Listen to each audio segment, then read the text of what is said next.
started? Yeah. Well, I'll tell you one thing. I am very excited to be here because there's a lot of new tech here. I'm one of the old tech guys. I belong to the old ERP school of the of applications. And so what I'm going to do is I'm going to take you back 50 years, almost 40 years, and then walk you back decade by decade into where the technology started and where we are at today. So the key phrase that I have on my presentation there is how we got here. And that's what I'm going to try and basically get to you, is where did we start and how we got here. It'll be interesting to some of the newer people who don't understand where we really came from and who only know the drones and the social media and things like that. And that is where the applications and the technology is going, getting there, not yet there, slowly, but where we came from is where I want to kind of educate you guys on a little bit more. The one funny thing that I want to kind of relate before I start is today for the first time I decided to wear light pants to a conference presentation and promptly dropped coffee all over them. So don't see my pants, I've got coffee stains over them, but hey, I'm in a construction area, so I guess we're all going to have some kind of stains by the end of the day, so it's fine, I guess. So let's get started with that. I'm going to get my glasses on, keeping with my old school hat, and let's go from there. So I'm Niraj Garg. I've been in the Oracle applications business for 30 years. I started at Oracle in 1992, helping build Oracle e-business suite projects application, which was project accounting at that point in time, which basically did your costing and billing for your projects. Our first few customers were engineering and construction customers.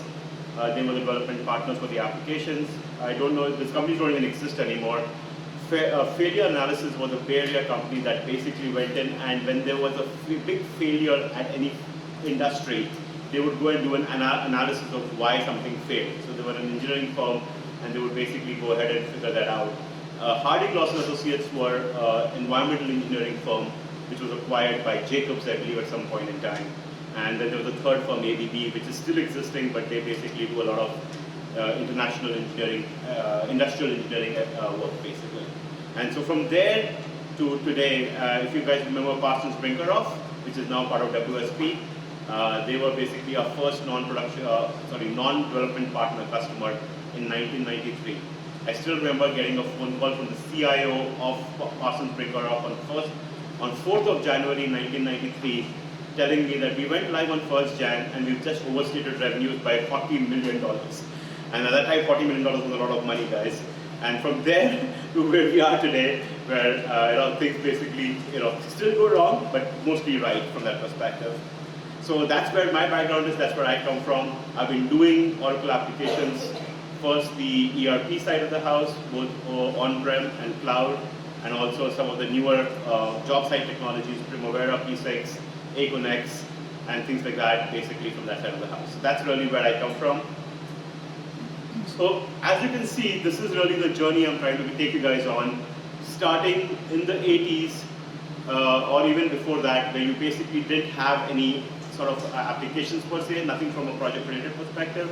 You had general ledger-based systems, and all you had was a GL segment in your chart of accounts for a project, and all the data was collected on that basis. From there, you basically moved into job costing applications, project accounting applications in the 90s, and that's when you started to see scheduling applications in the front office, right? In your job sites, you had scheduling applications, you had spreadsheets, and you had a shitload of paper. All of your documents were in big files and folders with paper, which was what was basically sent back and forth between suppliers and customers and architects and everything else, and how everything was managed. And if you got into litigation, which you invariably did at the end of the day, you had to basically ship reams of paper from one place to the other and to the courthouses to basically make sure that you can get your litigation taken care of. And that continues to a certain extent in a lot of job sites even today, although a lot of people are trying to automate that with document management tools like Aconex and Procore and a few other things like that. So moving on from the 90s to 2000s, where for the first time you started seeing integration between the front office applications, the job site applications, and the back office applications, project accounting. So you didn't really have to manually key in data from here to there and back and forth. You could send data across. And then you basically got into the 2010s and you started to see a lot of innovation in job site applications, right? You had BIM tools, you have various kinds of tools to measure progress and things like that. You had IoT coming into play to a certain extent to track equipment and to track your fleets and things like that. And then today, where you have a lot more automation happening, a lot of standard integration with tools like Aconex and Unifier and other tools from that perspective. So the new technology then integrating into some of these job site applications like Aconex and Unifier, and then back into the back office applications for your accounting functions. And then we'll talk about future, which is what you're all here for. And so I'll let you guys try to tell me about the future while I tell you about the past, and we'll go from there. So the early days, like I said, all you had was a GL-based system where you had a GL chart of accounts which said, what is my company, what is my cost center, what is my account, and what is the project it was charged to, right? So you had a cost. I basically bought material for my project, for this company, for this cost center, and the account was material purchase, and the project was XYZ. And that's how you basically accounted for everything. Your front office applications were all pretty much paper-based scheduling and manual systems with all paper management on the job site, trailers and everything else. And in the early 90s, what you got was the ability to define projects with CSI codes. You had job costing applications that basically took a project and used your CSI codes to basically break down your project. That's how you budgeted your cost. You estimated that way, you budgeted that way, you collected actuals that way. But they really had no correlation to what you were doing in the front office, right? Because in the front office, you were not managing by CSI codes, you were managing by what is the activity happening on the job site. And the two correlations didn't really exist, and so there was manual interaction of how do you enter data from into your job site functions, and then how does that map back into your accounting applications, and then how do you get actuals data back so you can start to see whether you made money on this or you're losing money on this, where do you think you're going to be at the end of the day, and things like that.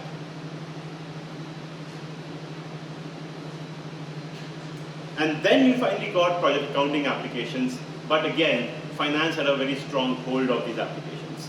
So the project managers wanted to put their WBS, your work breakdown structure, into the project, but finance would not let them. Or even if they did, they would basically have things like a labor task and an expense task and a subs task and an ODC task. Right? So your labor, subs, and ODCs as your tasks, and you were charging costs to those tasks, as opposed to really using tasks which are telling you what floor you're working on, what room you're working on, you're doing concrete work or you're doing other kinds of work from that perspective, right? And so basically, project accounting applications are a lot more user-friendly for the job sites, but still controlled very tightly by finance. Very limited visibility into project activities. Project progress was only at a higher level, right? When you got into your project level, that's when you started to see progress really come through from that side of the house. So the early 2000s was basically where you slowly started to see a lot of things come together. Finance started letting go of the control of the project accounting applications. You started to see actual tasks coming make their way to the WBS of a project. So you actually started to see, okay, I have a building to construct, I have 10 floors, so I have 10 different tasks that correspond to each floor, all of the activities that go around it, and you're actually charging costs, you're actually charging your time to the right place, it's getting collected to the right place, it's getting costed to the right place, and you can see true budget to actuals comparisons. You can start to see profitability against your project, not just at the project level, but at each activity level to see whether you lost money at a place, where you made money at a place, what are the cases appropriately, what does the cash position look like, not just at the project level, but all the way down into your systems appropriately. Integrations was still a little bit of a challenge between your job site tools and Oracle tools, because the integrations were really, like not real time, but more, once a day kind of a thing, or once a week kind of a thing. And so it was still difficult to know at any given point in time where to stand with stuff, unless we started going into real-time applications to a certain extent. And that's really what this was looking like from a diagrammatic perspective. Some of the core challenges with accuracy of measurement of progress, which I think to a certain extent a lot of you guys are struggling with even today, right? How do you make sure that what your suppliers invoiced you is exactly what has been done at the site, right? So you can make them payments.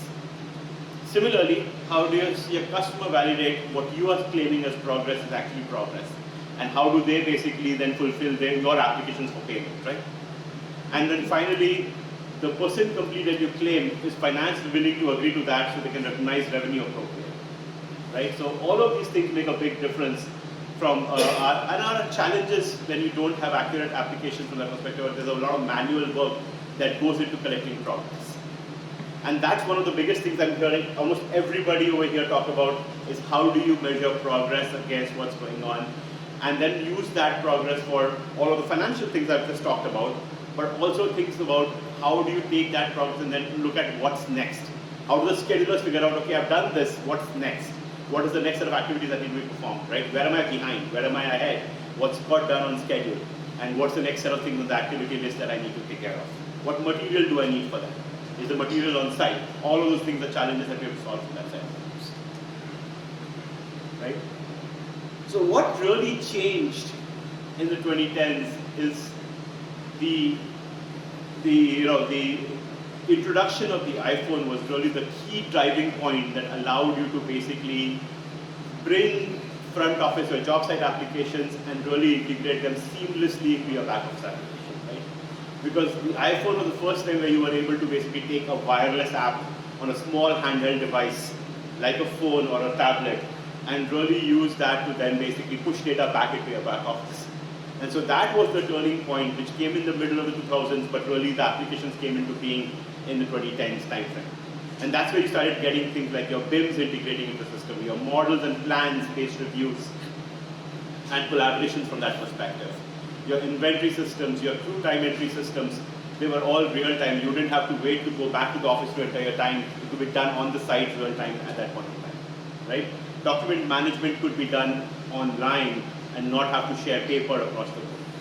These were things that came into being and that basically really came into fruition because of the iPhone and Steve Jobs introducing this little device in 2006, 2005, 2006.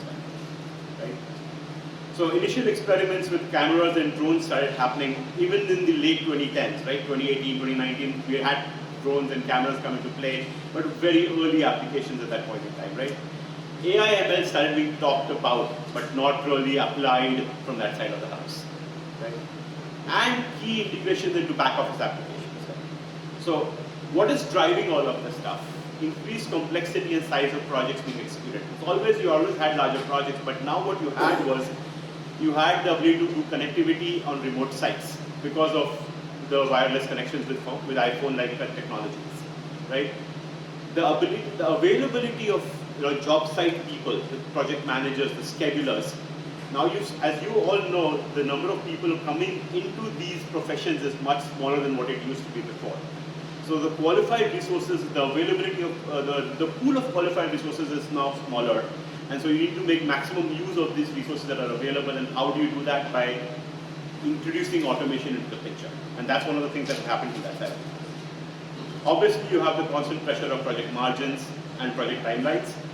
That's always going to be the case with construction. That's never going to go away. So what are some of these techs, right? Initial experiments with cameras, drones, IoT was a big thing. AI ML as a starting point. Key drivers also included security and site monitoring, making sure that you can, track who's on the site, what material has come in, where has it gone. We just talked about equipment and job site equipment and tracking that because people are losing equipment as people, who walked away with their equipment inadvertently or advertently. It doesn't matter, but it was disappearing, and that's money out of the pocket straight away, right? Inventory management, fleet and equipment management. Some of the challenges with the technology was two-dimensional view in pictures makes it difficult to really determine progress. I'm talking about the last decade, not right now. Measuring the quantity of material received or issued was difficult to measure with cameras. Security cameras are reactive and not proactive. They don't enforce security proactively. You can go back and look at what happened reactively. AI ML was very, very new at that point in time. The models were expensive to generate. Even today, if you know what ChatGPT took, ChatGPT to develop was $40 billion. The current version, 4th generation ChatGPT, to train the models for $40 billion of Microsoft's money to develop it, where it's at today. So imagine what was it at that time. It's extremely expensive to develop this, and not very accurate because the data it looks at is over the entire web. What you want is data from your company because that's how you do work. And if you can fine tune the models based on data in your company, now you have a lot more productive AI ML happening. Right? So you started to see this. You started to see a job site with all of the different applications that feed into it, right? So you had your Primaveras of the world, your Primaveras of the world, which basically provided you job site scheduling applications and control applications, factored in and integrated into some of these, right? Your BIM tools, your model planning tools, your scheduling tools, your issue management tools, change management tools, document management tools, and all of that then integrating back into the back office from project accounting perspective and general ledger perspective. The one thing that you would notice there, the consistent application that you have to see here is this one here.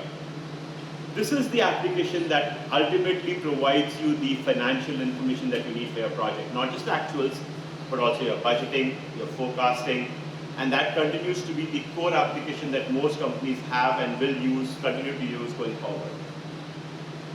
And a lot of companies continue to have old technology in the back office when some of these things are concerned. And that is where I think needs to be improved, and going forward was one of the key things that we have to talk about, and I'll talk about that in the next couple of slides.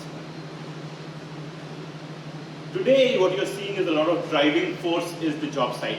A lot of the data generated in the job site is what is driving the entire business decisions as opposed to the other way around. Earlier, what you had was the data generated by your accounting applications was driving business. Now your job site data is driving the business to a large extent. It's forcing your back office people to make decisions based on data that is generated by the job site. So, and this is because the ability to integrate data from your applications on the front end to the back office applications and providing them all the data they need to do the work there, right? So that's some of the key functions from that perspective. Again, key drivers are significant advancements in the AI ML model generation functions. We talked about how much it took to build ChatGPT for that matter. But taking those same tools and basically then being able to use generic and company-specific source data, right? If I can take the data of all the projects that you guys have done, let's take construction organization, all the projects you've done in the last 20 years. I can take all the data that you have collected at various points in time for that project and feed that into the model. Now you have a really powerful, refined model which talks about how you do work, how you execute your projects, how you collect progress, what makes sense from that perspective. And now your model gets that much more accurate. Now you can take that model and apply it to future and get predictive work coming out of it, right? That's where things really start making sense. Predictive analytics versus prescriptive analytics, right? That's the key function here. And again, you're familiar with these tools, at least some of your people are familiar with these tools. They're not in widespread use today, but that's where people are basically trying to kind of make this more progressive, right? Digital twinning is a key concept that's basically being touted on today, where basically you can take your maps and your models and literally lay them out on top of your on your job site and see where you made progress. So if you can see the picture in the middle over here, you're seeing your job site laid out, you're seeing the model laid out in front of it on your screen, and you're seeing where you're on schedule, where you're ahead of schedule, where you're behind schedule. And now you can take that information and you can really go ahead and start saying, okay, schedulers, let's plan the next set of work based on this progress. Finance, let's start looking at where things stand from that perspective, what we really need to focus on. And various other people can then plan their work. Labor, when do you plan for? Material, what do you plan for? All of that can be based on things like this. This is the core concept that you need to focus on. Taking what you have in progress collection and then making it applying it on top of your models and your plans and building that digital twin, which will give you that information. AI plays a big role in this. Machine learning plays a big role in this because that's what lays this out and really tells you where you stand from that perspective. This light green, dark green, and red is what the digital twin tells you. And that's based on AI models. Located all over the job site, you are integrated to GIS and Geo AI. We were talking to somebody just now about your drone-based cameras which have geo tracking on it, which let you accurately determine the position of the various pictures that are taken, which will then in turn help you build your digital twins appropriately, right? Material management, issuing of inventory and receiving inventory. equipment and fleet management, knowing where things are at, where your machines are at, where your equipment's at, all over the place. Like I said, predictive models. One example, labor requirements, considering what is the progress, what's the weather going to be like in the next week, month, what equipment is on site, what material is available, and what are the activities that are dependent on what is completed. That will give you predictions on what labor you need to have, because labor tends to be a most expensive component of construction, and that's why you want to optimize to a certain extent, telling you what labor is on your site and that side of the house. Risk identification and mitigation, right? Looking at your plans and your progress, you can start identifying where your risks stand, both from a schedule perspective and from a financial perspective. Again, a lot of these things you're aware of. I'm not going to get into a lot of detail. These are next steps from today onwards. These are things that you start to see. Autonomous, robots like this little guy, dog robot guy, which goes in and measures progress, which goes and basically does work for you. Remote tools, so instead of having a crane operator sit at a height of 50 floors to basically do the work, the crane operator is actually on the ground floor, cranes up there and operating it remotely. These are some of the new technologies and tools that are coming into play. People have already started building some of this stuff, and some of this stuff is being deployed at a very small scale, but it's where the technology is going in the future. But all of this comes back to, if you remember, I was talking about your back office applications, because that is really what all of this data is being fed into. And so basically that's where we as project partners can really help you to a certain extent, because that's what we do. We help you basically upgrade your back office applications, your ERP applications, the latest iteration being cloud-based ERP, which Oracle's Cloud ERP is a great tool for that purpose. We help you implement your Aconex and your Primavera and Primavera Cloud applications. Moving things to the cloud makes life much easier to integrate, because a lot of these technologies today are all cloud-based technologies, even your PIM. So integrating cloud to cloud is much easier than integrating cloud to on-prem. And so basically that's where our expertise lies. We've been doing this for 20 plus years. That's where my experience is, and that's where our company as an organization really excels in. So like I said, we've basically been doing this for 25 years now. We basically are in the market. We've got over 400 clients. A lot of our clients are in the engineering and construction space. We've done work with Mortenson. I see some people from Mortenson here. We've done work with Bose & McDonnell. See people from Bose & McDonnell here. Done work with Bechtel. There's some of our clients, AECOM, HDR, WSP and SNC-Lavalin in Canada, Atkins.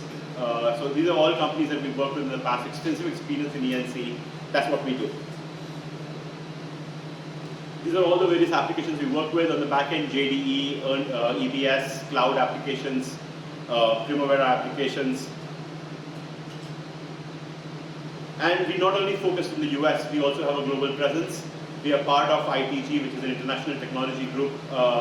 And based on that, we've got presence in multiple countries that allow us to kind of operate from that perspective. Any questions for me at this point in time? All right, if not, I'll hand over to Padmini for her next step of the process.